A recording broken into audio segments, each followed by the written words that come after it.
देश के सबसे बड़े अर्धसैनिक बल केंद्रीय रिजर्व पुलिस बल की स्थापना 27 जुलाई 1939 को हुई थी। शुरुआती दौर में इसे क्राउन रिप्रेजेंटेटिव पुलिस के नाम से जाना जाता था। आजादी के बाद क्राउन रिप्रेजेंटेटिव बल को केंद्रीय पुलिस बल में बदल दिया गया। 27 जुलाई 1939 को मध्य प्रदेश के नीमच में इसकी पहली बटालियन का गठन किया गया था। शुरुआत में इसकी केवल एक बटालियन का गठन किया गया। हर साल सीआरपीएफ 27 जुलाई को अपने स्थापना दिवस के रूप में मनाती है। इस बल की दूसरी बटालियन आजादी के तुरंत बाद बनी थी और तीसरी बटालियन 1956 में बनाई गई थी। आज इस बल में 217 बटालियन हैं। इस तरह केंद्रीय रिजर्व पुलिस बल विश्व का सबसे बड़ा और सबसे पुराना बल है। सीआरपीएफ को आंतरिक सुरक्षा का सबसे बड़ा जिम्मेदार संगठन माना जाता है। अपने गठन के समय से ही ये देश की आंतरिक सुरक्षा को अक्षुण्ण बनाए हुए है। आज देश की आंतरिक सुरक्षा के लिए नक्सली हिंसा सबसे बड़ा खतरा है। आज देश के 170 जिलों में नक्सलवाद हावी है। नक्सलियों से निपटने के लिए ऐसे बल की जरूरत महसूस की जाने लगी जो जंगल और गुरिल्ला वारफेयर में पूरी तरह से निपुण हो और जो 2 से 7 दिनों तक चलने वाले किसी भी ऑपरेशन के संचालन में पूरी तरह से सक्षम हो। एक ऐसा बल जो नक्सली के हर दांव की काट बन सके।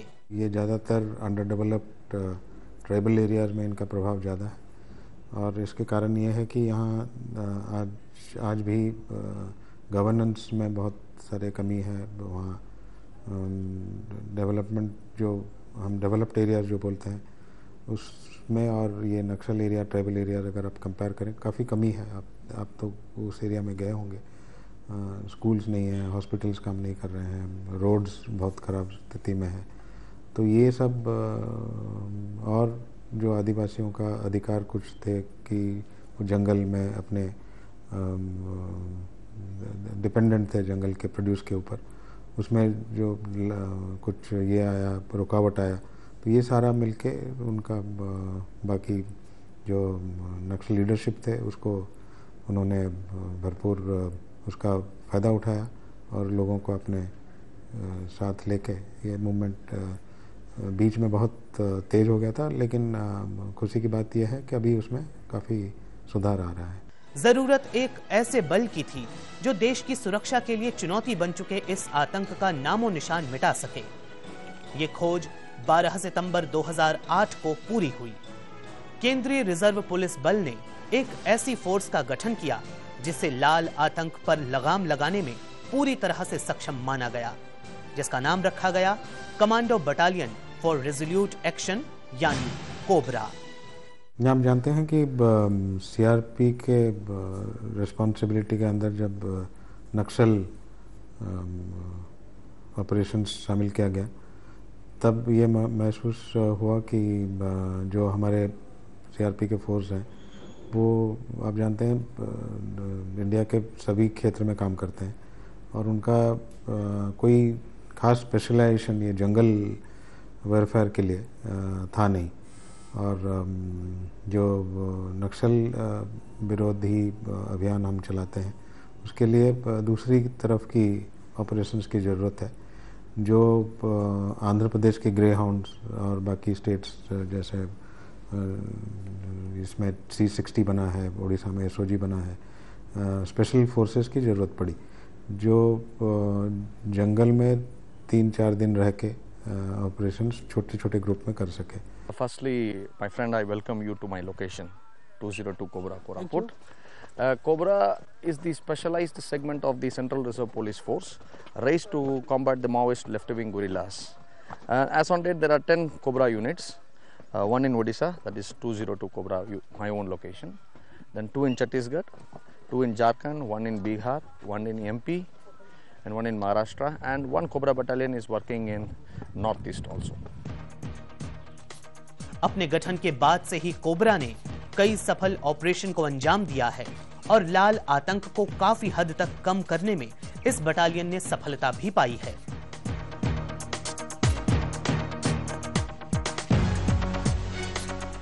इस बटालियन के बारे में जानकारी जुटाने के दौरान कई तरह की बातें हमारे सामने आ रही थीं।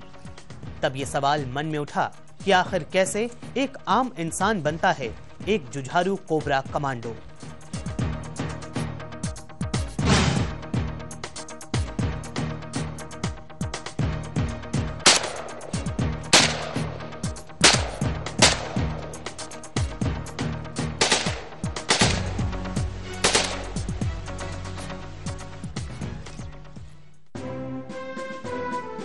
अपनी इसी जिज्ञासा को शांत करने के लिए हमारी पूरी टीम पहुंची उड़ीसा के कोरापुट में, जहां 202 कोबरा बटालियन का हेडक्वार्टर और ट्रेनिंग सेंटर है। जैसे ही हम लोग इस सेंटर पर पहुंचे, ऊंचे पहाड़ों के बीच लिखा था 202 कोबरा ब्रेव एंड ट्रू। जब हमने वहां के अधिकारियों से यह जानने की कोशिश की कि आखिर ब्रेव एंड ट्रू है क्या, तो उन्होंने हमें बताया कि ये 202 कोबरा बटालियन का मुख्यालय है और ब्रेव एंड ट्रू इसका आदर्श वाक्य है। इसके बाद से ही हमारी पूरी टीम ये जानने में जुट गई कि कैसे सीआरपीएफ का एक जवान कोबरा कमांडो बनता है। आइए चलिए हमारे साथ और जानते हैं कैसे पूरा होता है सीआरपीएफ के एक जवान का कोबरा कमांडो बनने का सफर।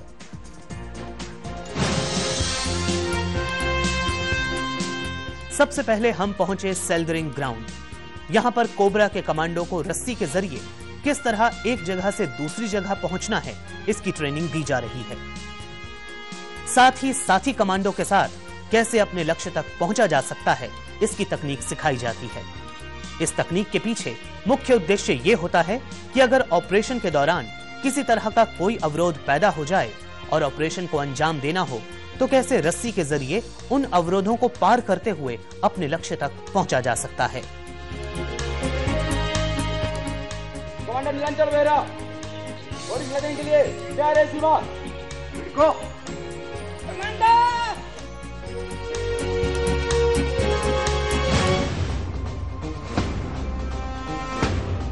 चूंकि कोबरा के कमांडो को मुख्य रूप से जंगल वॉरफेयर की ट्रेनिंग दी जाती है,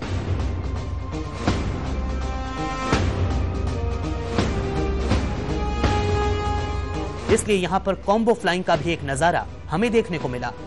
कॉम्बो फ्लाइंग युद्ध की एक ऐसी कला है जिसमें जवान जमीन के रंग और पेड़ की पत्तियों के अनुरूप वेश धारण कर शत्रु पर आक्रमण करता है। सीआरपीएफ की कोबरा टीम के कमांडो कैसे जमीन के नीचे और पत्तियों के पीछे छिपकर अपना बचाव करते हुए शत्रु पर हमला करते हैं।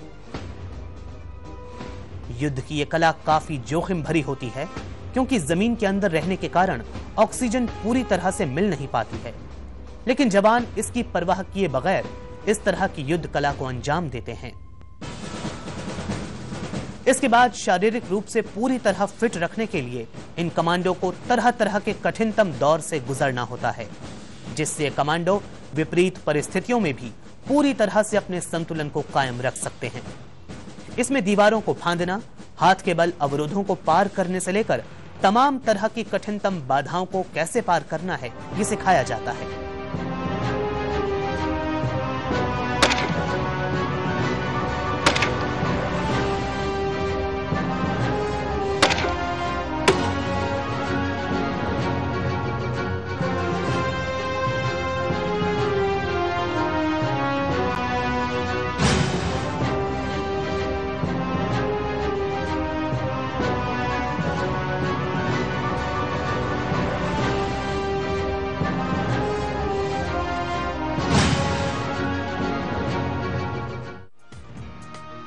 इनकी ट्रेनिंग को देखकर कोई भी अपने दांतों तले उंगली दबा लेगा, क्योंकि जिस तरह से इन जाबाजों को तैयार किया जाता है वो काबिले तारीफ है।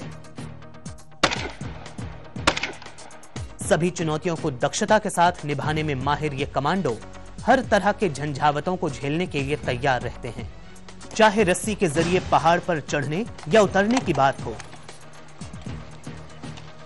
या फिर किसी घर में हो रहे आतंकी हमले का मुकाबला करने की जुगत, हर कला में माहिर होते हैं ये जुझारू जांबाज।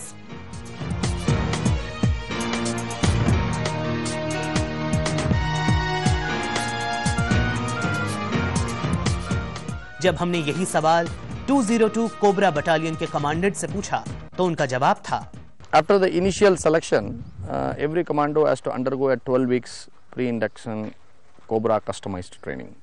Now, this is a kind of a modular training in which every commando has to graduate from stage 1 to stage 2 and 3. Now, that includes modules on various combat conditioning, various combat weapon firing skills, special weapons, special equipments, navigations, GPS, map reading, mostly tailored to the jungle environment of the Indian subcontinent, tactics, various jungle related, again survival, living off the land, first aid drills, human rights. I mean, all those set of skills which is essential for the commando to survive in the jungle independently in a self-contained way and able to combat the menace.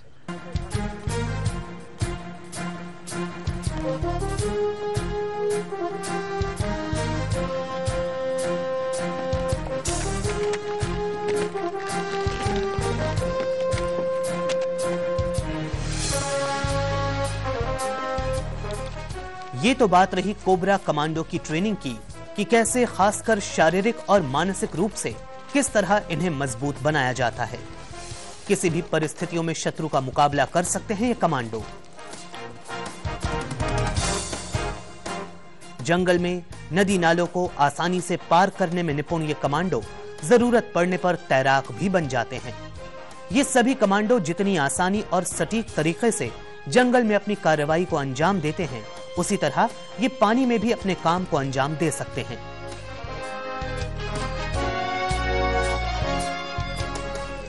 इसका नजारा हमने भी देखा। आइए आप भी देखिए कि कैसे ये कोबरा के जांबाज पानी की परवाह किए बगैर कितनी आसानी से अपने हथियार और जरूरत के सामान के साथ पानी के इस पार से उस पार तैरकर पहुंच जाते हैं और फिर बेखौफ अपने लक्ष्य की ओर बढ़ चलते हैं।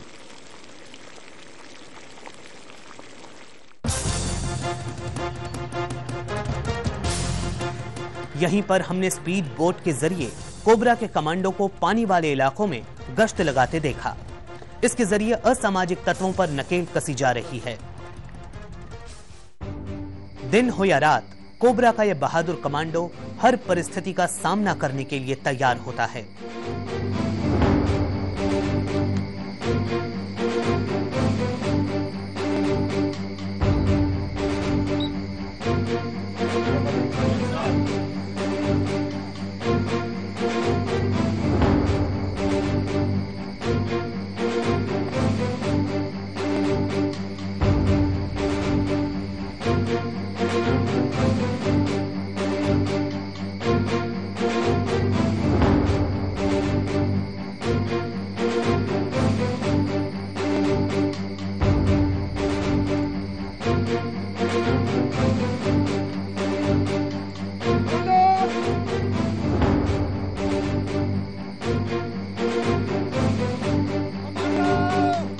अत्याधुनिक हथियारों से लैस ये कमांडो दिन या रात की चिंता किए बगैर किसी भी लक्ष्य को भेदने में माहिर है।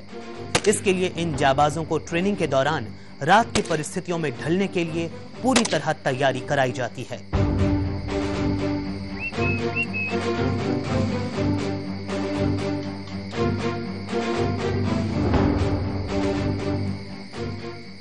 नई तकनीक का इस्तेमाल कर इन बहादुरों को रात की परिस्थितियों के लिए तैयार किया जाता है।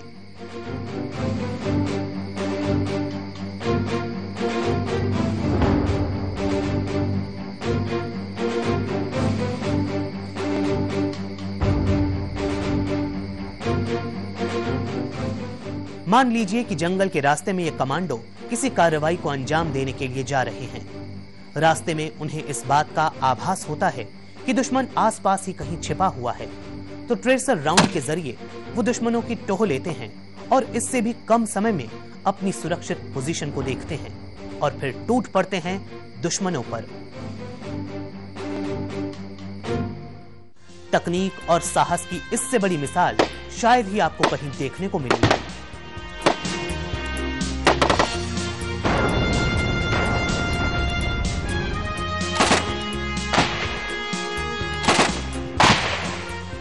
कहते हैं कि अगर आप में कुछ कर गुजरने का साहस हो तो फिर खुदा भी सजदा करता है।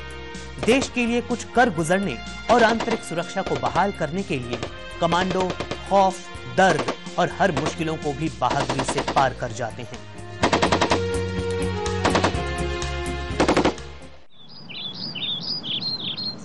देश प्रेम, वीरता और साहस, यही है कोबरा कमांडो की पहचान। कोई भी लक्ष्य इन कोबरा कमांडो के साहस से बड़ा नहीं।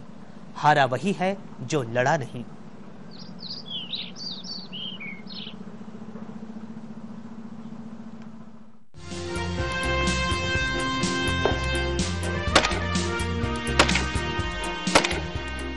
कुछ ऐसा ही जोश, जज्बा और जुनून का मिलन दिखा इस 202 कोबरा बटालियन के इस ट्रेनिंग सेंटर में।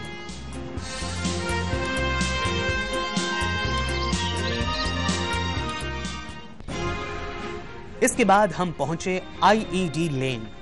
यहां पर इतिहास में हुई गलतियों से सबक लेने की ट्रेनिंग दी जाती है।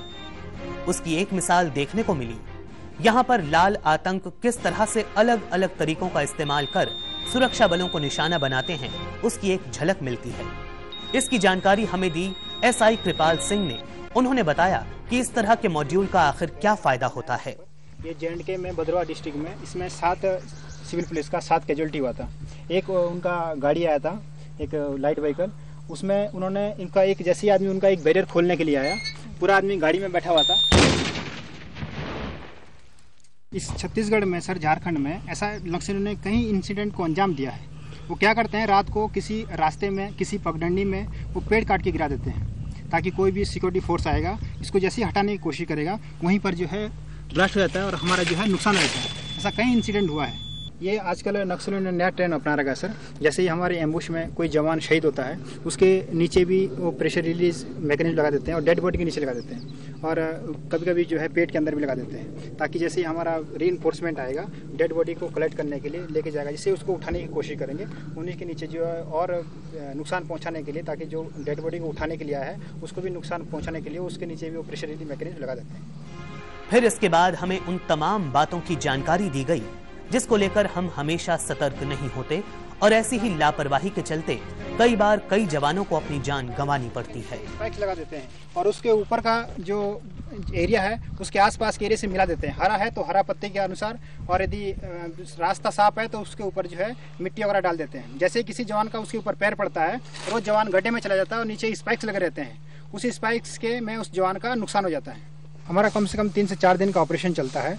हमारे पास जब भी पानी ख़त्म होता है तब हम इस तरीके से गांव में पानी भरने के लिए नहीं जाते हैं, चाहे हैंडपंप हो चाहे कोई मटका रखा हो, क्योंकि वहाँ पर हमारा ये नुकसान हो सकता है। जैसे कोई पानी भरने जाएगा वहाँ पर जो है हमारा जो है ये नुकसान हो सकता है। चाहे घर के बाहर कोई रखा हुआ मटका हो, जैसे कोई उठाने की कोई कोशिश करेगा या पानी भरने की कोशिश करेगा, दूसरे जवान को अपने साथी को पिलाने की कोशिश करेगा, उसके नीचे प्रेशर रिलीज मैकेनिज्म लगा हो सकता है, तो वहाँ पर जो है हमारा जो है नुकसान हो सकता है। इसलिए हम कभी भी गाँव में पानी नहीं भरते हैं, किसी नदी नाले में ही जाने की कोशिश करते हैं। इसके बाद हम निकले डॉग स्क्वाड से मिलने। ये डॉग गुपचुप तरीके से नक्सलियों का पीछा करने में माहिर हैं।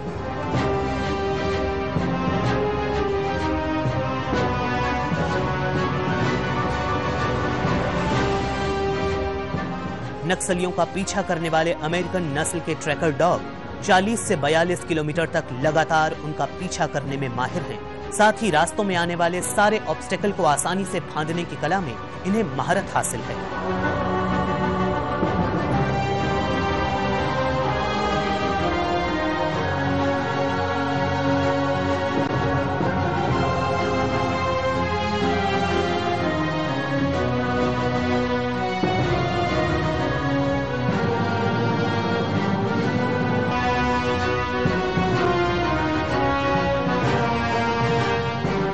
इसके अलावा ये डॉग आतंकी संगठनों द्वारा बिछाई गई लैंड माइंस और दूसरी तरह के विस्फोटकों का पता लगाने में भी माहिर होते हैं।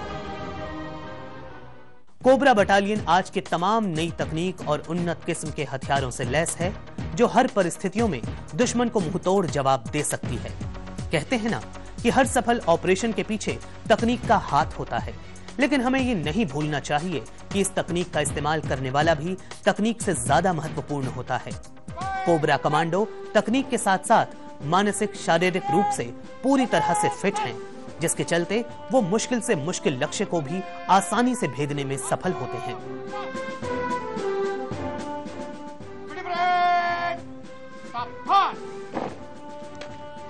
जय सर, 23 अधीनस्थ अधिकारी 105 अन्य समेत कुल 128 पिटी परेड पर उपस्थित श्रीमान। जय सर।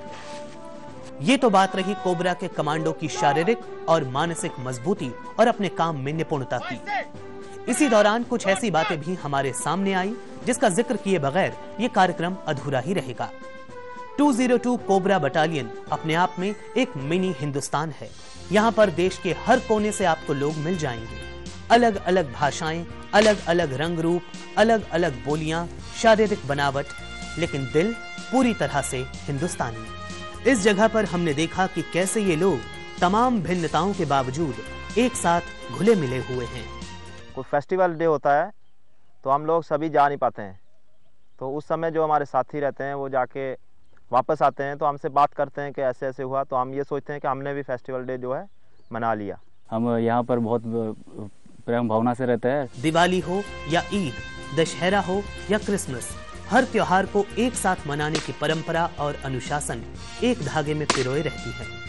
अनायासी हमारी जुबान पर आया, फिर भी दिल है हिंदुस्तानी। The best thing about CRPF is its all India character. You see, if you turn around, I am from Tamil Nadu, he is from Bihar, he is from Jharkhand, he is from Uttaranchal, he is from UP, he is from Andhra, he is from Tamil Nadu. Multiple different variations, different states, but we are all united in one purpose, that is fighting against the Maoist left-wing guerrillas and ensuring that the Constitution of India is upheld wherever and whenever. मैं आंध्र प्रदेश का रहने वाला हूँ।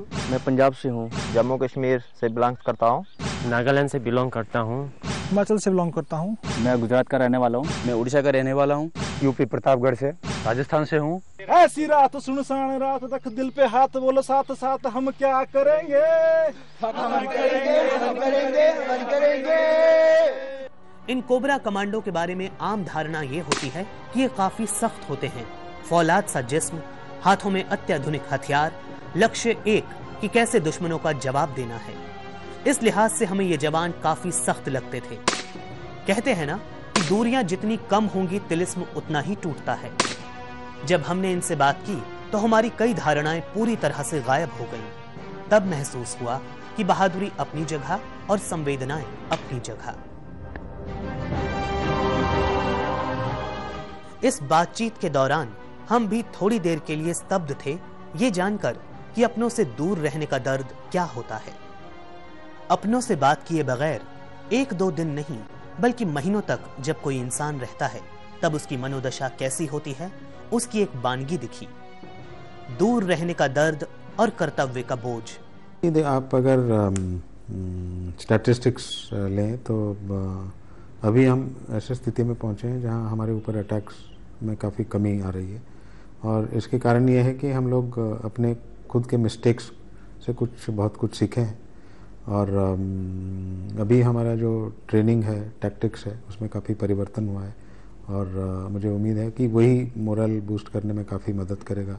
जब जवान को पता चलेगा कि किसी भी हालत में वो एनिमी का मुकाबला कर सकता है तो उसका मनोबल अच्छा रहेगा और वो अच्छा फाइटर बन सकता है।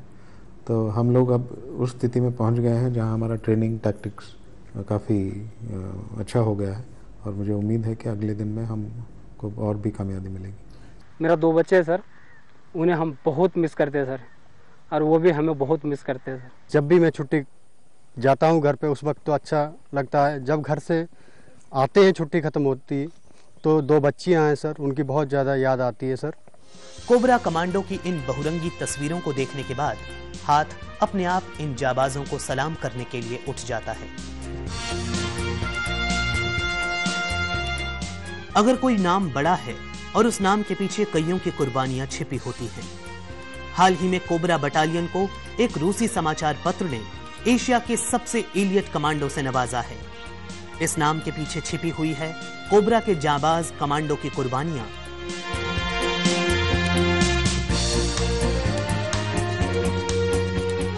Cobra has garnered so far 4 Shaurya Chakra, 1 Kirti Chakra, 1 PPMG, 92 Police Medal for Gallantry, and 1,242 CRPF DGPs for Operational Excellence.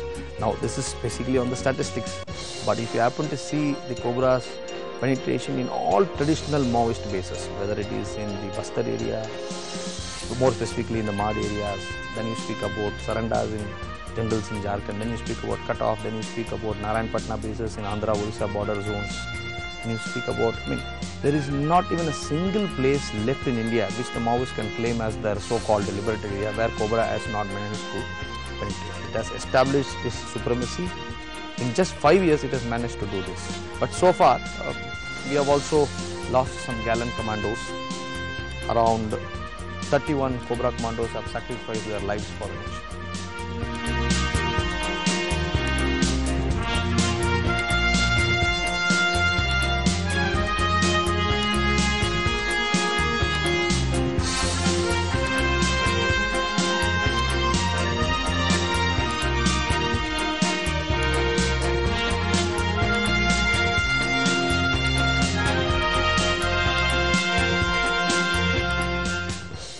Life तो टफ है, लेकिन खुशी है।